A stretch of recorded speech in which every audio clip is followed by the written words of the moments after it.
apply it to our lives. In Jesus' name, amen. Hi, everybody. Thanks so much for tuning in, and I sure look forward to being together again. Hey, but until then, thanks for joining us from the comfort of wherever you are joining us from. And for those of you who've allowed us to be your church while your local church is gearing up to reopen, we have certainly enjoyed having you, and we will be here as long as you need us.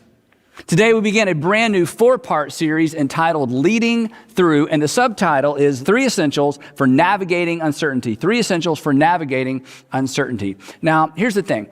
Here's what we all have in common. In light of everything that's happened the past several months, there's a sense in which we are all picking up the pieces, moving forward the best that we can. But many of us, and I bet this includes you, many of us are responsible for helping other people move forward as well. Family members, maybe employees, team members, students, members of the community. So if you're a parent, a manager, a business owner, an executive, a teacher, a coach, a mayor, maybe part of a city council, people are looking to you and they're looking to me for direction. They're looking to us for inspiration, and mainly they're looking to us for hope. And you know this because you're a leader. Leading under normal circumstances and leading in normal conditions is tough enough, right? But leading people through and out of what we've just come through, not for the faint of heart. And I won't tell if you won't, but the people who are looking to us for leadership, they have no idea how unprepared we are and how unprepared we feel, right? Because, come on, we don't have all the answers. We don't have all the answers. We don't always know what to do. And isn't it true? We're just kind of making this up as we go along. At least I know I am. So anyway, having the discipline and I think having the humility to admit that you don't have all the answers, it actually makes you a better parent, a better boss, a better teacher, a better government official, better coach. It makes you a better leader. I mean, come on. There's no point in kidding ourselves. And there's no point in kidding the people who are looking to us for direction. Uncertainty is a permanent part of life, and it's a permanent part of the leadership equation. In fact, uncertainty is why the world needs leaders. It's why your family, your company, it's why your city needs you. So here's what we're going to do. In this series, we're going to discuss 3 essentials for leading through times of disruption and leading through uncertainty. Now, I think these are non-negotiables. I think to some degree, these are irreducible minimums. They're always important, but in times of uncertainty, I think they're more important than ever. But before I give you the 3 essentials, today, I want to spend a few minutes reading a story from the Hebrew Scriptures, our Old Testament, that draws all of us who are influencers into the broader context of our responsibility as leaders and influencers. So, whether it's at home or work or in the community, this ancient narrative, I think this ancient narrative reminds all of us of the most important thing we can keep in mind as we think about our leadership and our influence. And it's simply this, that leadership is always a stewardship. Leadership is a stewardship. Now, we don't use the term stewardship very much, but in ancient times, a steward was someone appointed by a king to represent the king. So a steward had the authority of their authority, the king, because the king loaned it to him. It was given to them, and it could be taken away. And as we're going to discover, this is true of our influence and our leadership as well. And the more successful we are, the more successful you are, the easier it is to lose sight of this very, very, very important component of leadership. To put it bluntly, to leverage kind of modern business vernacular, we don't have people. We have responsibility to people because someone loaned us our responsibility. All leadership is a stewardship. And here's the second part. Not only is it a stewardship, it's temporary. It's temporary. The clock is ticking. Time will eventually run out on your influence. Time will eventually run out on your authority. Eventually, it'll either be taken away from us or we will simply give it away because it's temporary. And the reason it's temporary is we're temporary. And knowing there's an expiration date on our influence should inform our posture and our tone and our humility as leaders. We should lead with the end in mind because there's an end. Eventually our time runs out. And when it ends, your legacy will be established. And here's some bad news. Your legacy, your memory will probably be established by your final chapter, not necessarily your finest chapter. Again, it's not fair, but it's true. Leadership is a stewardship, it's temporary, and here's why today's narrative is so instructive. It's a stewardship, it's temporary, and we are accountable.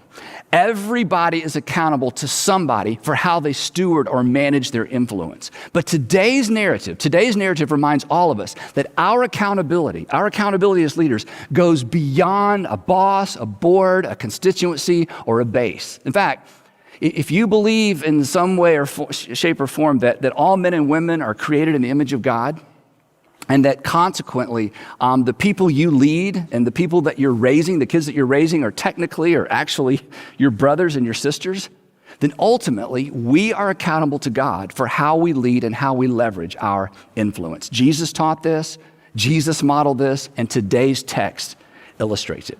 Today's story takes place around 580 BC, and the main character in the story was an extraordinary military and political leader who confused progress with greatness, which is so easy to do, isn't it? And he was ultimately brought to his senses in a very unusual way. His name is Nebuchadnezzar. Nebuchadnezzar was literally the most powerful man in the world in the day in which he lived. He was the king of Babylon. He resided in the city of Babylon, which is located in modern-day Iraq.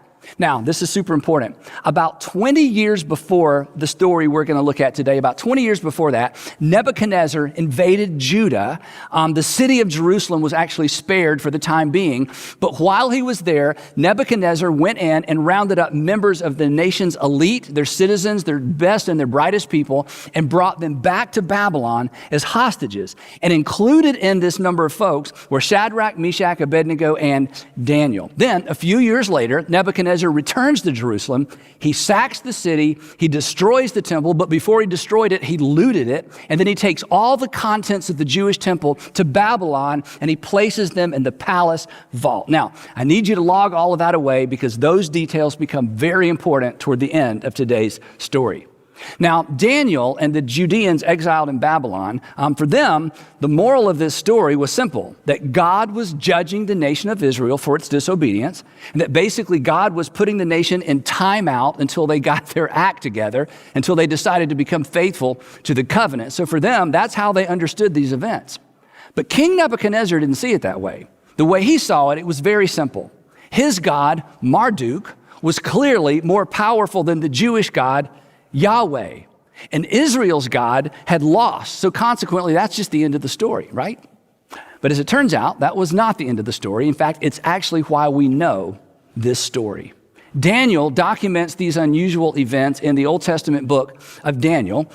He'd been in Babylon for about 20 years by this time. He'd become a trusted advisor to King Nebuchadnezzar. And according to Daniel, Nebuchadnezzar had a disturbing, terrifying dream that he was absolutely sure had some kind of significance for him and possibly for Babylon. And so Daniel documents what Nebuchadnezzar describes as this horrible dream. Here's what he writes. He said, I, Nebuchadnezzar, was at home in my palace, contented and prosperous, and I had a dream that made me afraid.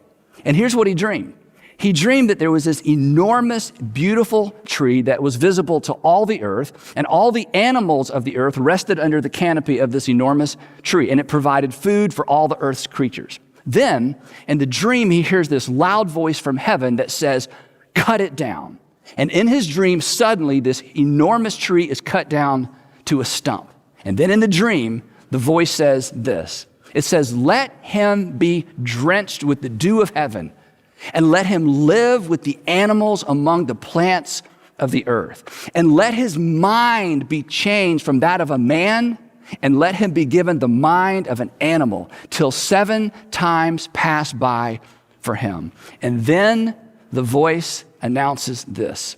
The decision is announced by messengers. The holy ones declare the verdict, so that the living may know that, and here's the bottom line for Nebuchadnezzar, and here's the bottom line for us, that all the world would know that the Most High is sovereign over all kingdoms on earth and gives them to anyone he wishes and sets over them the lowliest of people.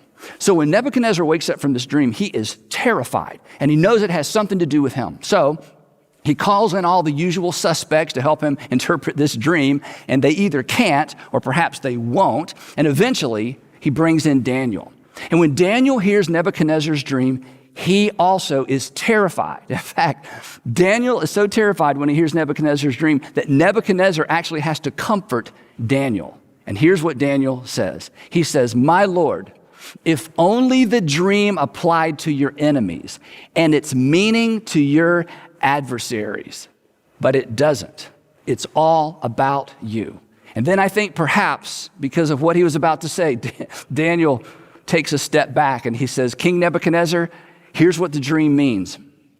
The Most High God has decreed that you will be driven away from humanity, that you're about to become like a wild animal, that you're going to humiliate yourself publicly, and that this will go on until you finally acknowledge," and then maybe he takes another step back, "until you finally acknowledge that the Most High God, not you and not Marduk, is sovereign over the kingdoms of men."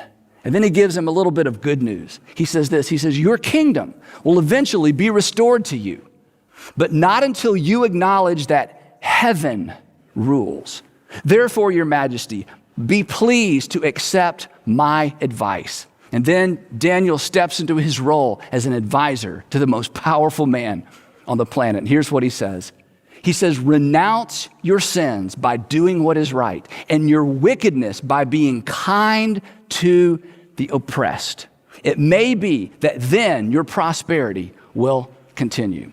Well, Nebuchadnezzar was terrified by the dream, but apparently he wasn't all that terrified because nothing changed for 12 months. And then everything changed.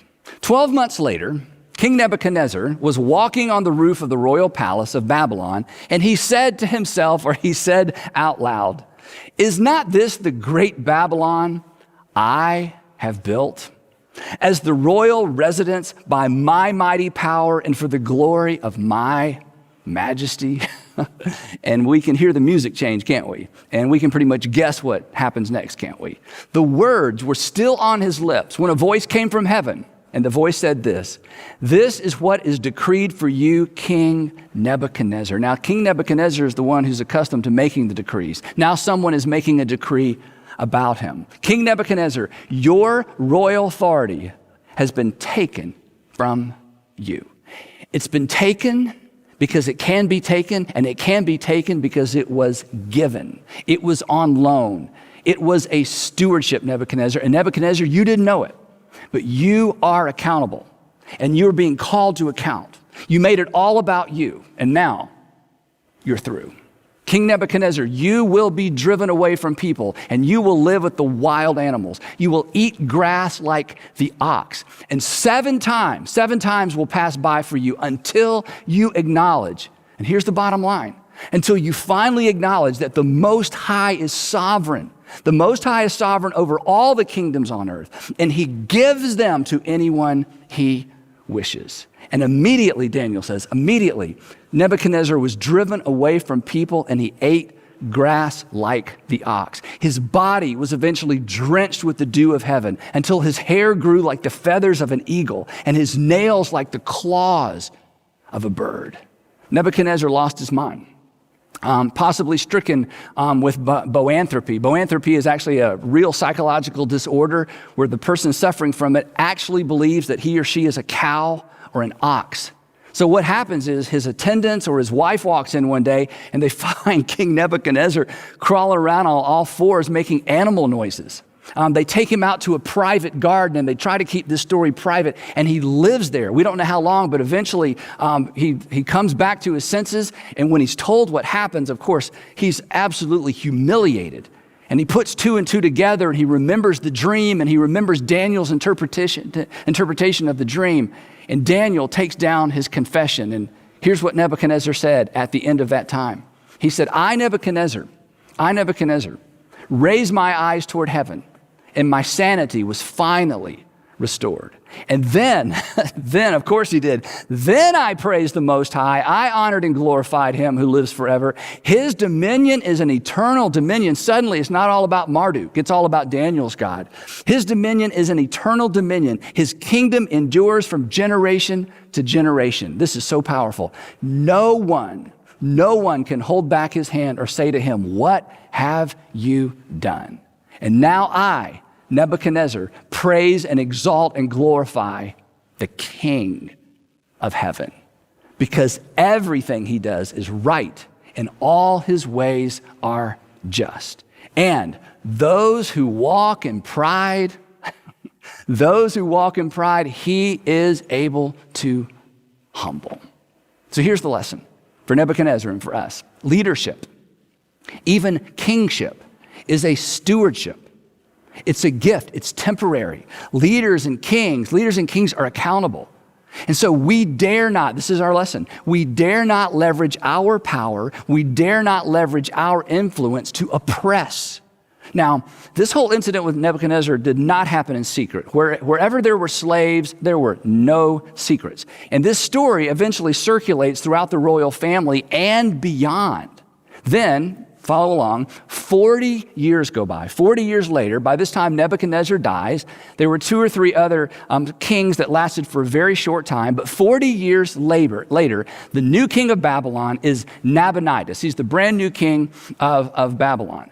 He's the king of Babylon, but he is no King Nebuchadnezzar. And as the glory of Babylon begins to fade, in the east, the Persians, under the leadership of Cyrus the Great, begin to flex their military and economic muscle, and Cyrus the Great sets his sights on the city of Babylon with all of its legendary wealth, and he launches a campaign of conquest and destruction with Babylon, the city of Babylon, as the ultimate prize. So King Nabonidus, who's the king now in Babylon, he put his co-regent Belshazzar in charge of the city. I know it's a lot of names, puts Belshazzar in charge of the city of Babylon. Then he and the Babylonian army go out to confront Cyrus, who's making his way toward the city of Babylon. Well, the Persian army under Cyrus decimates the Babylonian army. They capture Nabonidus and they march on the city. And Cyrus knows that the great city of Babylon, the defenses make it pretty much impregnable.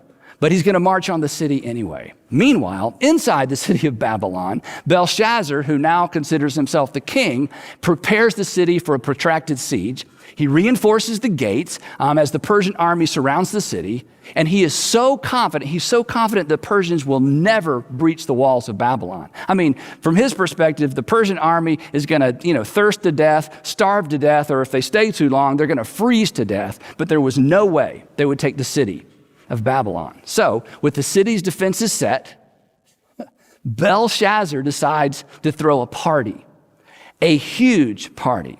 Now, in light of what happens next, it's important to note that Belshazzar was actually the late King Nebuchadnezzar's grandson. In the text, it refers to him as Nebuchadnezzar's son, but that's just the way they talk. He was actually King Nebuchadnezzar's grandson. So, here's what happened next.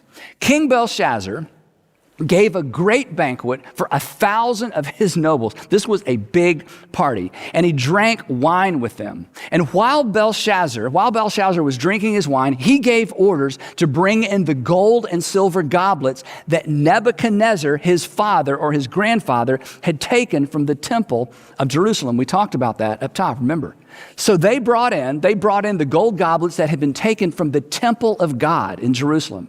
And the king and his nobles, his wives and his concubines drank from them. They essentially made a mockery of these sacred things that had been taken from God's temple in Jerusalem. But it gets worse.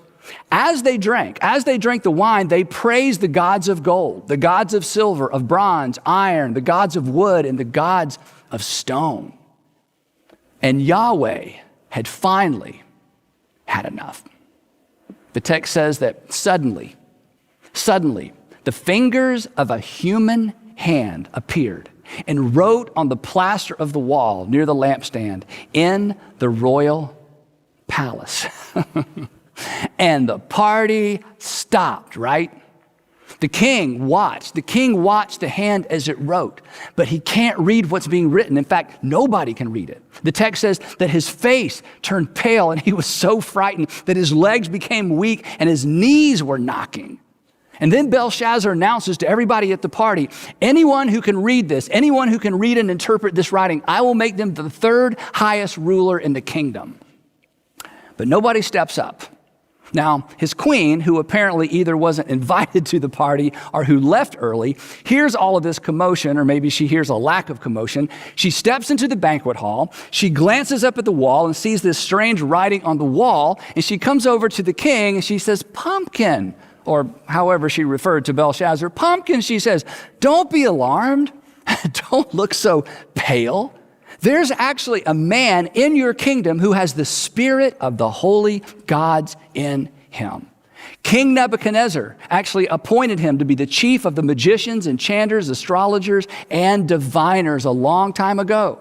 And this man has in him the ability to interpret dreams, explain riddles, and to solve difficult problems. Call for Daniel, and he will tell you what the writing means. Now, Daniel must have been in his 70s by this time.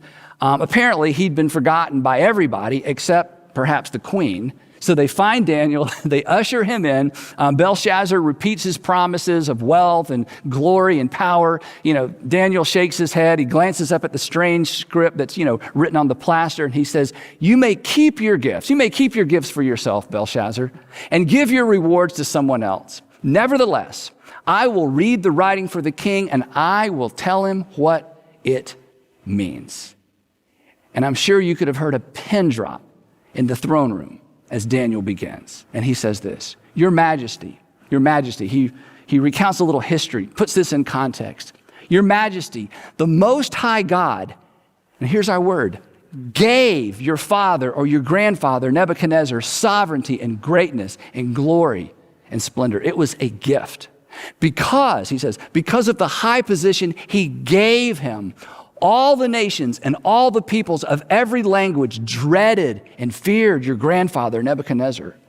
But when his heart became arrogant and hardened with pride, he was deposed from his royal throne and stripped of his glory until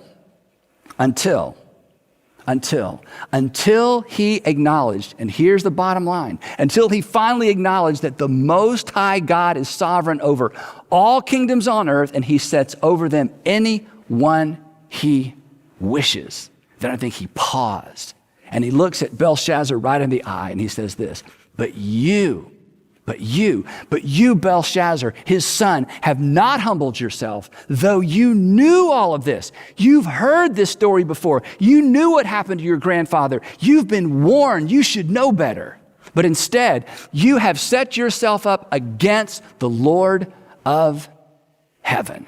And then I think Daniel got a little bit angry because as he looked around the throne room and he saw these precious articles that had been stolen from the Jewish temple being used the way they were, and he shakes his finger in the face of the king and he said, "You had the goblets from his temple brought to you, and you and your nobles and your wives and your concubines drank wine from them. You have made a mockery of Yahweh. And then, to make it worse, you praise the gods of silver and gold, of bronze, iron, wood, and stone, which cannot see or hear or understand." He just offends their entire pantheon of gods. "But you did not honor the God who holds in his hand your life and all your ways. Therefore, he sent the hand that wrote the inscription," to which he could have added, "And are you really sure you want to know what it says? Here is what the words mean.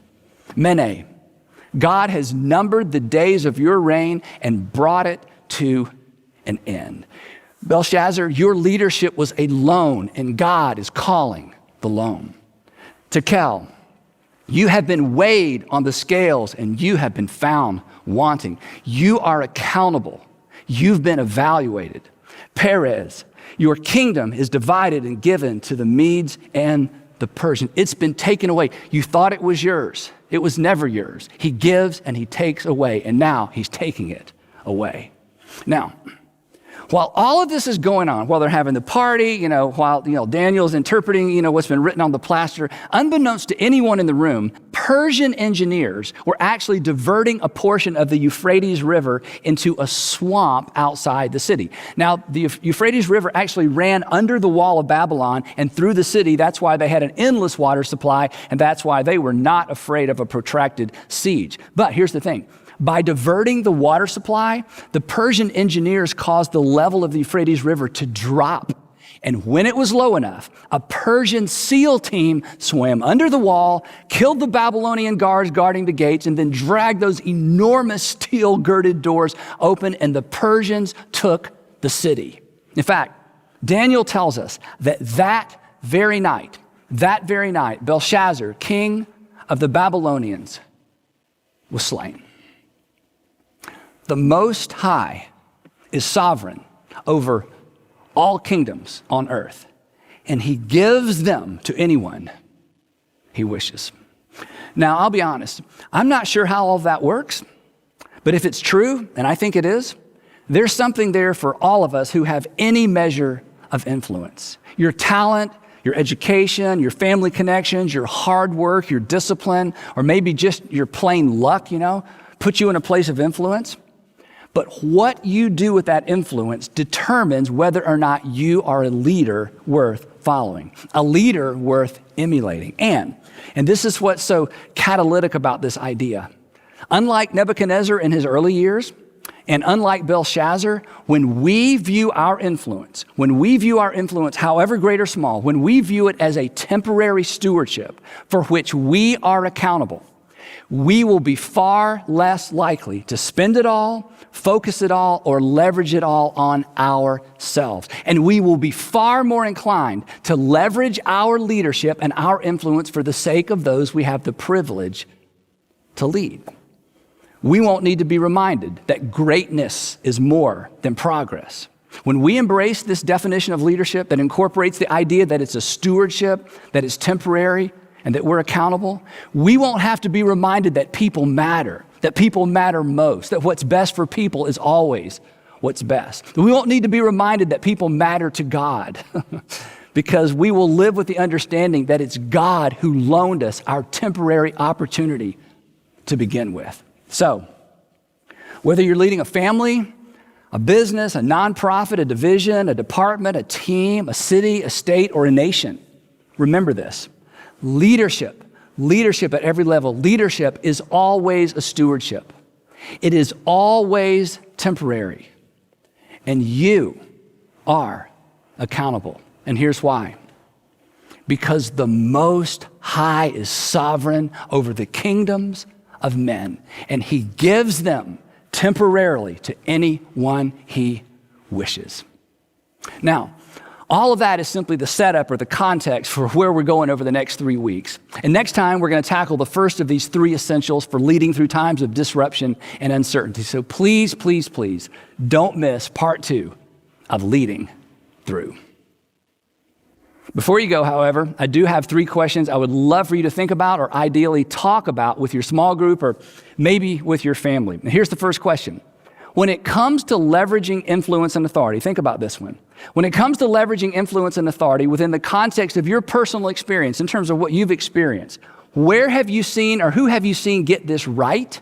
Who have you seen get it wrong? And then talk a little bit about that. Number 2, as you consider your personal sphere of influence, and many of us think we don't have much influence, but everybody has some sphere of influence. As you consider your personal sphere of influence, which of these 3 descriptors do you find to be most challenging and why? The fact that leadership is a stewardship, the fact that it's temporary, or the fact that you're accountable? And then I would love for you to do just a little Bible study. I'd love for you to find a Bible and look up Mark chapter 10, read verses 42 through 45, and then answer this simple question, and this is something we've talked about before.